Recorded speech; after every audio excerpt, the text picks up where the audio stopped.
राधे राधे पंडित जी। हम सच बोलते हैं, सच की सजा बहुत पाते हैं। बोलो। इसलिए से हम सच नहीं बोल सकते हैं। आप सच बोलते हैं हाँ, पर सच नहीं बोल सकते, अब नहीं बोलती हूँ। क्यों? हाँ, ये भी है कि हम झूठ भी नहीं बोलती हूँ। तो आपने सच बोलना क्यों छोड़ दिया? जब जब हमने सच सबके सामने खोली, सच बोली, कोई हमारा भरोसा नहीं किया। भरोसा कोई ना करे, किसी को भरोसा दिलाना क्यों? केवल भगवान को भरोसा होना चाहिए ना हम पर और आप पर। हम दुनिया के दिलों को क्यों जीतना चाहते हैं? हम ईश्वर का दिल क्यों नहीं जीतना चाहते? किसी चीज के लिए सच सामने बोलती थी, ये सच है, लोग हमको झूठ समझते। अच्छा, एक बात बताओ, इस दुनिया में ऐसा कौन है जो आपको बिना स्वार्थ के प्रेम करता है? नाम बताओ। इस पूरी दुनिया हमारे बच्चे करते थे, हमारे पे पूरा भरोसा करते थे हमारे बच्चे। कौन? हमारा बेटा बेटी।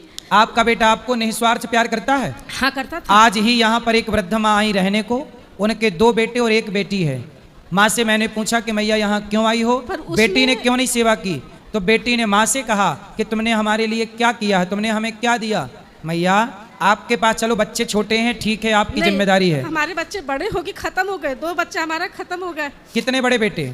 एक अभी बोले है ना, वो हमारा बेटा। आपके कितने बेटे अभी हैं? एक ही है। एक है ना? हाँ। तो जो है वो पर्याप्त है, जो गए उसे छोड़ दीजिए। जब भी वो लोग के लिए हम सच बोलती थी। भैया सच बोलो, सच। अब क्या झूठ बोल के क्या बेटे को अमर कर लोगी? झूठ कभी नहीं बोलेंगे। फिर इसलिए सच भी नहीं बोल सकते हैं। राजा हरिश्चंद्र सच बोले और बाजार में बिके। जो सच पर है उसे थोड़ा संकट आता है। हमको ये लगता है कि हम सच बोल के ही गलती किए। तो क्या सच बोला आपने? हर चीज ही बोले। तो झूठ बोल के क्या आपके बच्चे जब हमारा बेटा हमारे भरोसे था, तो हमने अपने ससुर के सामने हाथ जोड़ के खड़ी हो गई कि ये लोग हमको अपने एक आत्मा मान के चलते हैं, हमको अलग मत करिए। आप लोग खींच खींच के हमको गांव ले जाके छोड़ दिए। कौन? मेरे हस्बैंड, मेरा ससुर जी ने। तो आपको गांव भेज दिया? भेज दिया। 4 महीना तक हम गांव में थे, अपने बच्चे से बात के सिवा देखी नहीं थे। तो बच्चा उस समय कहाँ था? आपसे दूर था? हमसे दूर था। कहाँ था? बम्बई में था। तो आपको बम्बई में क्यों नहीं रखा, गांव क्यों भेज दिया? एक घर चक्कर बनवाने के चक्कर में, जो कि ऐसा कुछ अभी भी नहीं हुआ। तो एक चीज़ और बता रहे हैं, हमारा कभी कभी मन भी करता है कि हम अपने ससुर के लिए कुछ करें। उनका डेथ हो गया है इसमें अप्रैल में। तो जो हर महीने में हम लोग भोजन कराते हैं ब्राह्मण को, हम नहीं कराती हूँ। मन तो होता है कराने के लिए। जब उनका सोचती हूँ, अपने बेटे का तस्वीर सामने आता है, तो नहीं कराती हूँ। तो आपके बेटे की मृत्यु कैसे हुई? अटैक आया था। अटैक आया था जी। तो कौन जिम्मेदार है उसका? सच बोल रहे हैं? हाँ। उसका जिम्मेदार हमारे ससुर थे। क्यों? हमारे हस्बैंड थे। जब उसको पहला बार अटैक आया, हमने सामने से फ़ोन करके बोली, अगर वो गलत भी होगा तो आप माफ़ करके उसको लग जाइए।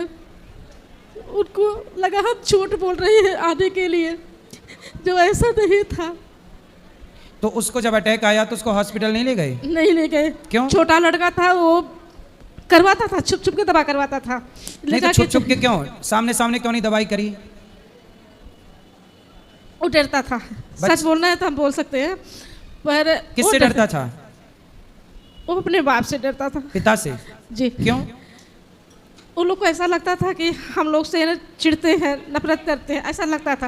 और कभी कभी ये भी गुस्से में बहुत सी ऐसी चीज़ें बोले जो नहीं बोलना चाहिए। अच्छा, बेटे को उल्टा सीधा बोल देते तो हाँ। बेटे को बात लग गई हृदय में? उस समय की हम नहीं बता सकते ये बोले हैं कि नहीं बोले हैं, ये हम नहीं बता सकते।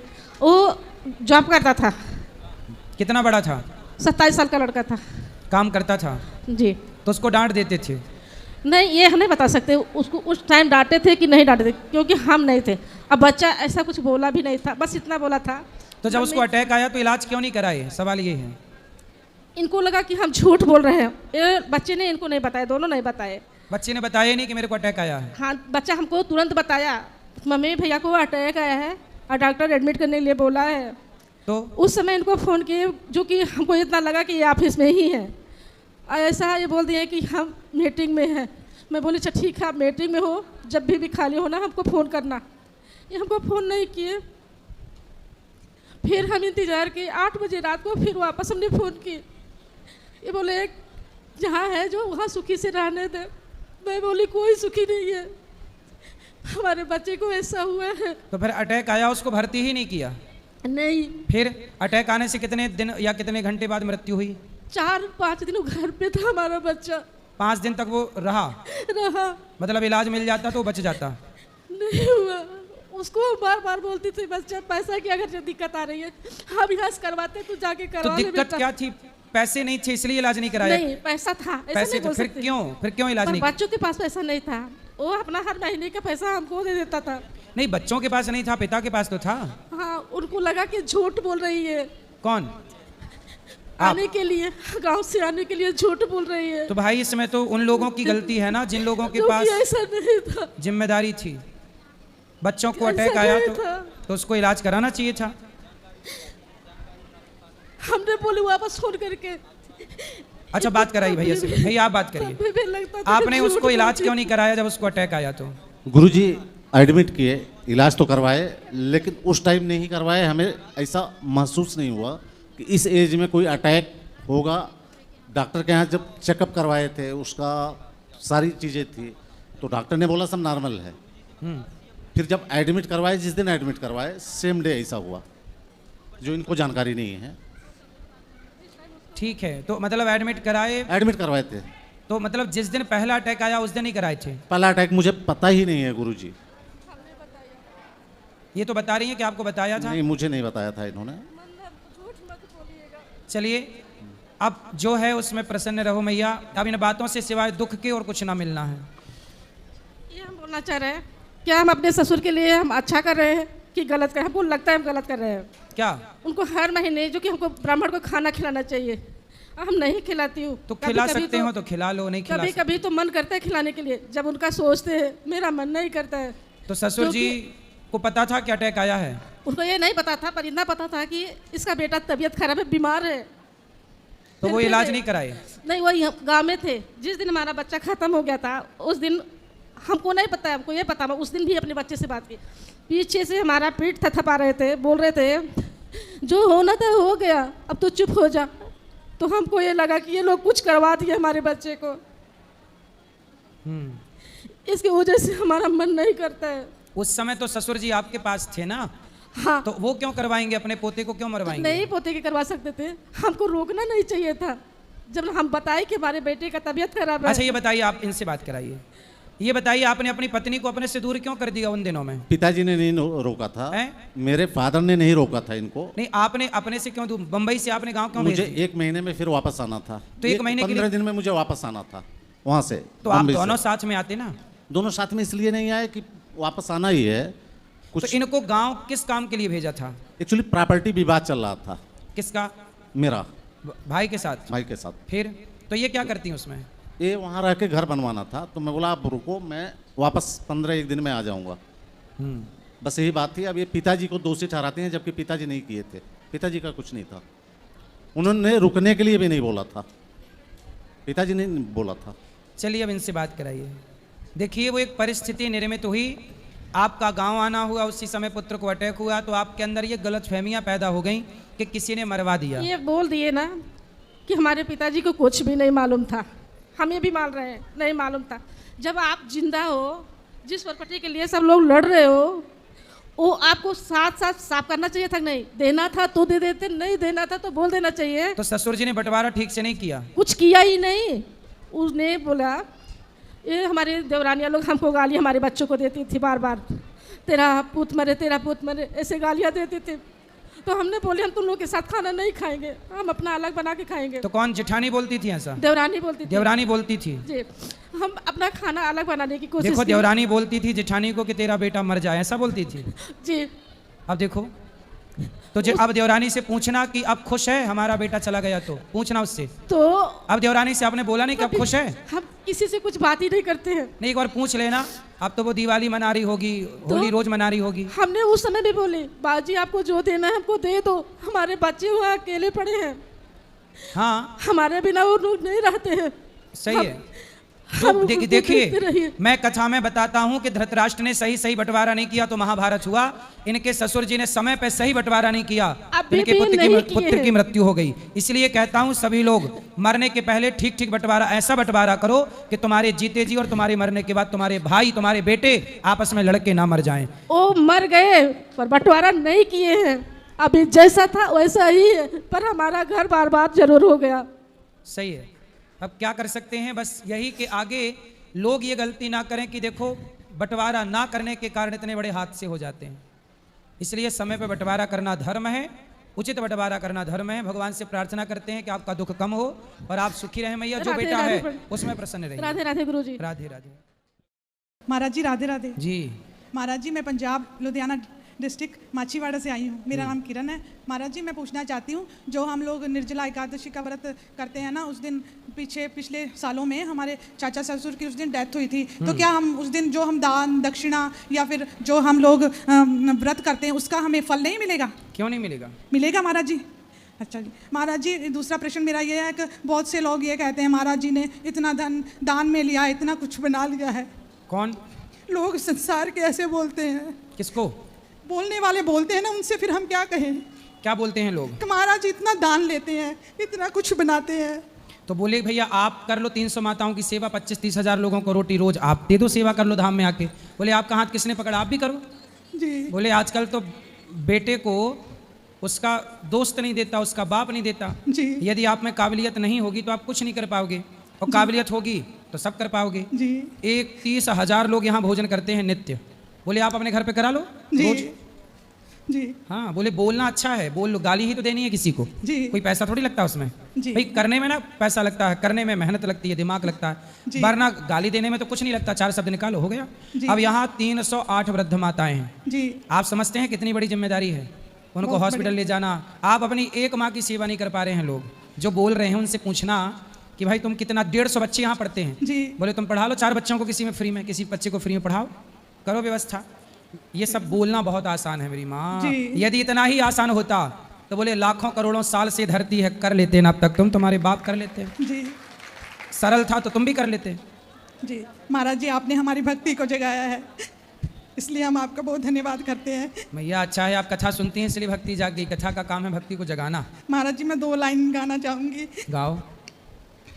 पकड़ लो हाथ बनवारी, नहीं तो डूब जाएंगे, हमारा कुछ न बिगड़ेगा, तुम्हारी लाज जाएगी। खुश रहिए, बहुत सुंदर। महाराज जी मेरे पति जी को राधे राधे बोल दीजिए, उनका नाम अनिल कुमार है। अच्छा हाँ जी भगवान सुखी रखे अनिल कुमार जी को। राधे राधे बोल दीजिए। राधे राधे अनिल कुमार जी को। राधे राधे अनिल कुमार जी। धन्यवाद महाराज जी, थैंक यू।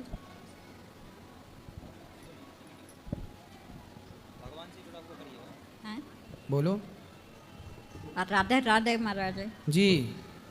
महाराज मैं बहुत दुखी, मेरे बच्चे भी नहीं है, मैं यहाँ रहना चाहती हूँ। अच्छा ठीक है, बात कर लेना कार्यालय में। नहीं महाराज, मेरे घर में कौन कौन है? पति है, सास है। पति कहाँ? पति घर में है। वो तो पति के साथ नहीं रहना आपको? खर्चा नहीं देता। क्यों? खर्चा नहीं देता। तो आपका इतना खर्चा है कि आपका पति दे ही नहीं पा रहा है? खर्चा नहीं देता, सास में गिन बोलती है मैं रही। कितना खर्चा मांगती हो आप?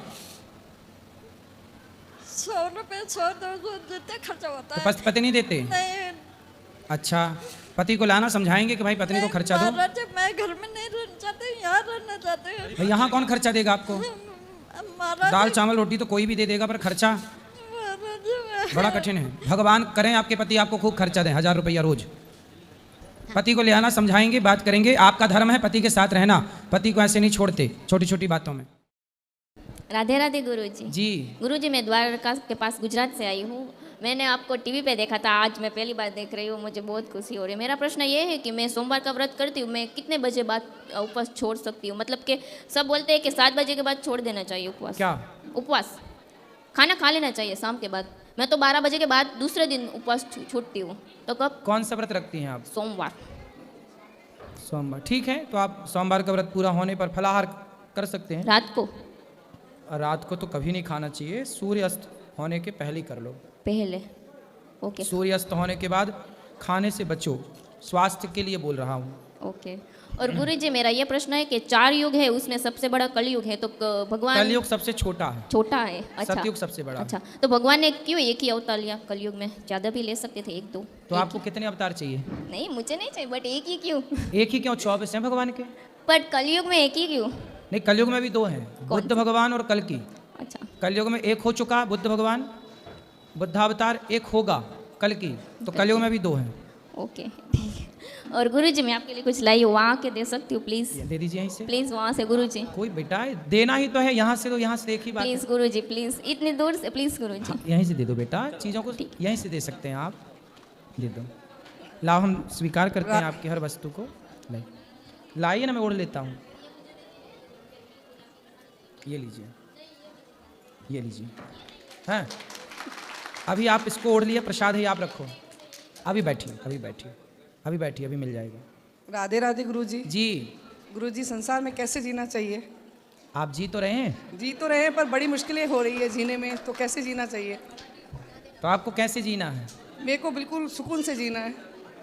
तो जियो, कैसे जिए? भगवान के कई बार लिए ऐसी जियो। परेशानी आ जाती है कि नहीं जी पाते। भगवान से कहा करो रोज, जीना सिर्फ तेरे लिए। जीना से तो भगवान के लिए जियो बिंदास। जी। अभी किसके लिए जी रहे हैं? अभी भगवान के लिए ही जी रहे हैं। नहीं, अभी तो पर नहीं जी रहे। कई बार थोड़ा सा लगता है कि बहुत मुश्किलें आती है तो डिस्टर्ब हो जाता क्या है। मुश्किल है बताओ? बहुत प्रॉब्लम है संसार में, कहीं ना कहीं कुछ ना कुछ प्रॉब्लमें आती है। आपको क्या चाहिए कि जीवन में कोई प्रॉब्लम ना आए? नहीं, प्रॉब्लम आए पर इतनी हो कि सहन कर पाए। क्या प्रॉब्लम आई और आपने क्या नहीं सहन कर पाई, ये बताओ। कई बार बातें ऐसी हो जाती है ना कि किससे? घर गृहस्थी में, पति परिवार से? में, घर गृहस्थी में, पति से परिवार कि में। सास से? नहीं, सास से, पति से नहीं, घर गृहस्थी में हो जाती है। मतलब परिवार में? परिवार में। तो परिवारों का ठेका आप क्यों ले रखे हैं? अच्छा।